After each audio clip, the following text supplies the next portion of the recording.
यह है world map और यहाँ पर है टर्की देश।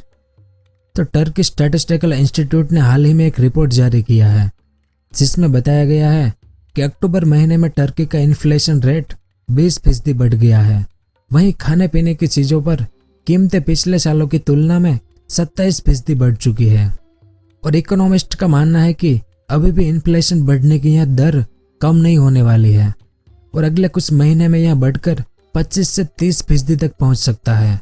और ऐसी स्थिति आने पर टर्की की करेंसी लीरा डॉलर के मुकाबले और भी ज़्यादा कमज़ोर हो जाएगी और इसका सीधा असर टर्की की इकोनॉमी पर पड़ेगा।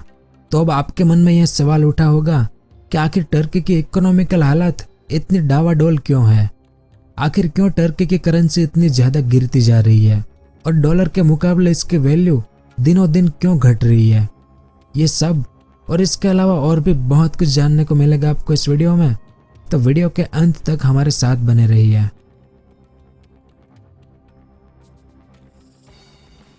अनअकैडमी लाया है अनअकैडमी कॉम्बैट स्कॉलरशिप टेस्ट। ये साल में 1 या 2 बार नहीं बल्कि हर हफ्ते, यानी कि यह टेस्ट हर संडे को कंडक्ट किया जाता है और इसमें हर संडे 1 करोड़ तक की स्कॉलरशिप जीती जा सकती है। जी हाँ, आपने सही सुना, हर हफ्ते 1 करोड़ तक की स्कॉलरशिप। कॉम्बैट स्कॉलरशिप टेस्ट घर बैठे अनअकैडमी के एप्लीकेशन या वेबसाइट से दिया जाता है। ये थाउजेंड्स लाइव लर्नर का लाइव टेस्ट होता है 60 मिनट का, जिसमें 30 क्वेश्चन को आंसर करना होता है। इनके 3 कैटेगरी है फॉर पेपर्स। फॉर क्लास 6, 7, 8 जो होता है दोपहर में 12 बजे, क्लास 9 जो होता है सुबह 11 बजे एंड क्लास 11 जो होता है दोपहर में 1 बजे। इस स्कॉलरशिप टेस्ट में लाइव लीडर बोर्ड होता है जिससे आप अपने रैंक देख सकते हैं और तो और टेस्ट के बाद इसका पूरा वीडियो सॉल्यूशन भी मिलता है। ये टेस्ट दोनों हिंदी और इंग्लिश में कंडक्ट किए जाते हैं एंड सारे क्वेश्चंस का डिटेल वीडियो सॉल्यूशन टेस्ट के बाद दिए जाते हैं। इसमें टॉप 3 स्टूडेंट को स्पेशल प्राइज और तो और टॉप 25 स्टूडेंट को अनअकैडमी का सर्टिफिकेट ऑफ मेरिट भी मिलता है। तो देर किस बात की, डिस्क्रिप्शन में दिए गए लिंक से ऐप को डाउनलोड करें, मेरा कोड INT10 यूज करें और 3 इजी स्टेप में रजिस्टर करें अनअकैडमी कॉम्बैट स्कॉलरशिप टेस्ट में और इस मौके का फायदा उठाएं। तो टर्की की करेंसी की वैल्यू डॉलर के मुकाबले क्यों गिरती जा रही है, यह जानने से पहले कुछ और चीजें जानना जरूरी है, जैसे टर्की की भौगोलिक स्थिति और इसके इकोनॉमिक सिस्टम के बारे में। तो टर्की वैसे तो मध्य एशिया का एक बहुत ही महत्वपूर्ण देश है जिसकी इकोनॉमी मध्य एशिया में सबसे अच्छी मानी जाती है। टर्की की इकोनॉमी बेहतर होने के पीछे का सबसे बड़ा कारण यूरोपियन यूनियन के साथ इसका अच्छा रिलेशन होना है, क्योंकि यूरोपियन यूनियन टर्की को स्पेशल कंट्री का दर्जा देता है और इसके साथ होने वाला व्यापार में किसी भी तरह का टैक्स नहीं लगाता। इससे टर्की को काफ़ी ज़्यादा फायदा होता है बाकी मध्य एशियाई देशों की तुलना में। अब बात करते हैं टर्की के राजनीतिक हालातों की। तो अभी तक टर्की ही एकमात्र ऐसा मुस्लिम देश था जिस पर लोकतांत्रिक सरकार का शासन हुआ करता था। टर्की के मौजूदा राष्ट्रपति एर्डोगन, ये उनकी इमेज है जो कि यहाँ करीब पिछले 19 सालों से है।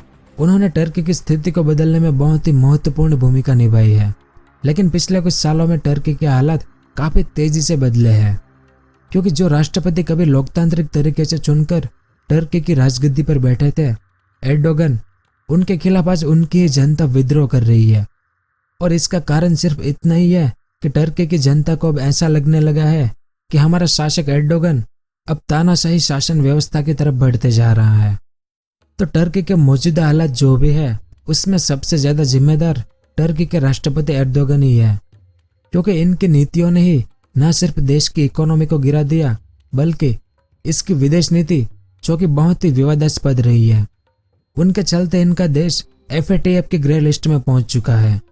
इस लिस्ट में पाकिस्तान भी शामिल है, जिसके बारे में हमने पिछले वीडियो में बात की थी। तो आखिर टर्की के राष्ट्रपति ने ऐसा क्या किया है जिसकी वजह से इस देश की आर्थिक स्थिति इतनी चरमरा चुकी है कि जिसे सुधारने में शायद अभी काफ़ी वक्त लगेगा। तो यह सब कुछ शुरू होता है करीब आज से 10 साल पहले, जब टर्की एक बहुत ही स्टेबल इकोनॉमिक कंट्री था। दुनिया के तमाम देशों से टर्की के बहुत ही अच्छे व्यापारिक संबंध हुआ करते थे, खासकर यूरोपियन यूनियन से इसके संबंध बहुत ही अच्छे थे, जिस कारण टर्की को एक स्पेशल स्टेट का दर्जा भी मिलता था और इंपोर्ट एक्सपोर्ट में किसी भी तरह का कोई टैक्स नहीं देना पड़ता था। इन सब कारणों के चलते टर्की का विदेशी मुद्रा भंडार काफ़ी बढ़ने लगा था, जो किसी भी देश के लिए एक बहुत ही अच्छी बात होती है। क्योंकि हर देश चाहता है कि उसके पास विदेशी मुद्रा भंडार हो। मतलब टर्की में सब कुछ ठीक ही चल रहा है। तभी टर्की के राष्ट्रपति एर्दोगन के मन में एक बहुत ही अच्छा विचार आया, जो आगे चलकर पूरे देश के लिए बहुत ही विनाशकारी साबित हुआ। अब किसी भी देश का विदेशी मुद्रा भंडार उस देश की सेंट्रल बैंक के कंट्रोल में होता है। यहाँ तक कि देश की सरकार को भी वहाँ पैसा सेंट्रल बैंक ही देता है, और सेंट्रल बैंक के पास ये अधिकार भी होता है कि यदि सरकार की नीतियाँ गलत है तो सेंट्रल बैंक पैसे देने से मना भी कर सकती है। लेकिन टर्की में वैसा नहीं हुआ। टर्की के राष्ट्रपति एर्दोगन ने टर्की के सेंट्रल बैंक से बहुत ज़्यादा पैसे लेकर उन्हें रियल एस्टेट पर लगाना शुरू कर दिया। वो भी ठीक उसी तरह से जैसे चाइना अपनी इकोनॉमी का बहुत ज़्यादा हिस्सा रियल एस्टेट पर निवेश करता है। तो बस इसी के चलते कुछ ही सालों में टर्की का पूरा कायाकल्प ही बदल गया। जहाँ कभी कुछ भी नहीं था वहाँ बड़ी बड़ी इमारतें दिखने लगी। यह सब करने के पीछे राष्ट्रपति की यही मंशा थी कि अभी रियल एस्टेट में पैसा निवेश कर देते हैं, इसके बाद हमको यह पैसा वापस मिल जाएगा, क्योंकि लोग प्रॉपर्टी खरीदेंगे, नए निवेशक आएंगे जो निवेश करेंगे, और इससे हमारे देश की इकोनॉमी को एक नई रफ्तार मिलेगी। लेकिन टर्की में ऐसा कुछ होता इससे पहले ही आर्थिक हालात अस्थिर बनने लगे। साल 2012 से 2017 के बीच टर्की में जो रियल एस्टेट का निवेश था वह धरा का धरा रह गया, क्योंकि इसके बाद महामारी शुरू हो गई, और महामारी के शुरू होते ही दुनिया की लगभग सभी अर्थव्यवस्थाओं को मंदी का सामना करना पड़ा, जिसमें टर्की भी शामिल था, क्योंकि दुनिया भर में लॉकडाउन लगाया गया, जिससे लोगों के रोजगार धंधे बंद हो गए। इस कारण लोगों ने पैसे खर्च करना कम कर दिया और निवेशकों ने निवेश करना भी बंद कर दिया। ऐसे में टर्की को एक बहुत बड़ा झटका लगा और कई देशों ने महामारी से बचने के लिए लॉकडाउन लगाया, जिस कारण इम्पोर्ट एक्सपोर्ट भी काफ़ी हद तक प्रभावित हुआ। लॉकडाउन के कारण टर्की में महंगाई 25 से 30% बढ़ गई। अब आपके मन में सवाल उठा होगा कि आखिर टर्की में ही क्यों इतनी महंगाई बढ़ी? तो इसका मेन कारण है कि टर्की अपनी ज़रूरत का अधिकतर सामान इंपोर्ट करता है, खासकर खेती किसानी से संबंधित सामान, जिसमें खाद्य बीज, फल, सब्जी इत्यादि शामिल है। अब लॉकडाउन के कारण इन चीज़ों का इंपोर्ट होना काफ़ी मुश्किल हो गया। बाहर से कोई भी सामान टर्की में इतनी आसानी से नहीं आ पा रहा था, और जो भी आ रहा था वो इतनी क्वांटिटी में नहीं था कि टर्की के सभी लोगों की ज़रूरत को पूरी कर सके। ऐसे में डिमांड और सप्लाई के बीच एक वैक्यूम क्रिएट हो गया। अब डिमांड काफ़ी ज़्यादा थी और सप्लाई उतनी हो नहीं पा रही थी। ऐसे में दाम बढ़ना तो स्वाभाविक था, और दाम इतने बढ़ गए कि लोगों को बेसिक चीज़ें खरीदना भी काफ़ी मुश्किल हो रहा था। टर्की में बनने वाली हर डिश में टमाटर तो लगभग पड़ता ही है, और यह काफ़ी महंगा हो चुका था, जिसके चलते आम लोग सरकार से काफ़ी नाराज होने लगे। और तभी रही सही कसर कच्चे तेल की कीमतों ने पूरी करा दी। जब सब कुछ सामान्य हुआ तो कच्चे तेल के दाम अचानक से काफ़ी बढ़ने लगे। तेल उत्पादक देशों ने तेल का उत्पादन कम कर दिया, जिससे तेल भी काफ़ी महंगा होने लगा। अब यहाँ पर स्थिति को समझिए। टर्की में खाना भी महंगा हो गया था, तेल भी महंगा हो गया था, और बाकी रोज़मर्रा की जो ज़रूरत की चीज़ें हैं वहाँ सब भी उपलब्ध ना होने के कारण महंगी हो चुकी थी। अब चीज़ों की आपूर्ति ना होने के कारण महंगाई तो पहले ही बढ़ी हुई थी। तभी राष्ट्रपति की गलत आर्थिक नीतियों ने रही सही कसर भी पूरी कर दी। राष्ट्रपति एर्दोगन ने लोन पर इंटरेस्ट रेट कम कर दिया, यानी ब्याज दर घटा दिया। ऐसा करने के पीछे उनका विचार ये था कि ब्याज दर कम होगा तो हमारे लोग ज़्यादा लोन लेंगे, और जब ज़्यादा लोन लेंगे तो ज़्यादा चीज़ें बनेगी, और ज़्यादा चीज़ें बनेगी तो चीज़ों के दाम कम हो जाएंगे, और इससे देश में एक्सपोर्ट भी बढ़ेगा, और साथ ही देश के अंदर जो महंगाई बढ़ी हुई है वहाँ भी काफ़ी कम हो जाएगी। लेकिन यह निर्णय लेते समय राष्ट्रपति ने यह ध्यान नहीं रखा कि उनका देश इंपोर्ट की तुलना में एक्सपोर्ट बहुत कम करता है, और इनका विदेशी मुद्रा भंडार जो कि अधिकतर देशों में एक्सपोर्ट के माध्यम से आता है, उनके लिए उन्हें निवेशकों पर निर्भर रहना पड़ता है। अब ब्याज दर कम करने का नतीजा ये हुआ कि लोगों ने लोन लेना शुरू किया, और पूरे देश में टर्किश करेंसी लीरा की बाढ़ आ गई। लोगों के पास अब पैसा बहुत था, लेकिन मार्केट में उतना सामान उपलब्ध नहीं था। नतीजा ये हुआ कि दाम घटने की बजाय और बढ़ गया, और इससे महंगाई और ज़्यादा बढ़ने लगी। अब महंगाई बढ़ रही थी तो सभी अर्थशास्त्री टर्की सरकार को यही सलाह दे रहे थे कि ब्याज दर को वापस बढ़ा देना चाहिए। लेकिन इसके बावजूद राष्ट्रपति एर्दोगन लोन और डिपॉजिट पर लगातार ब्याज दर घटाते जा रहे थे। और तभी यहीं पर एक और बुरी चीज़ टर्की के लिए होनी शुरू हो गई।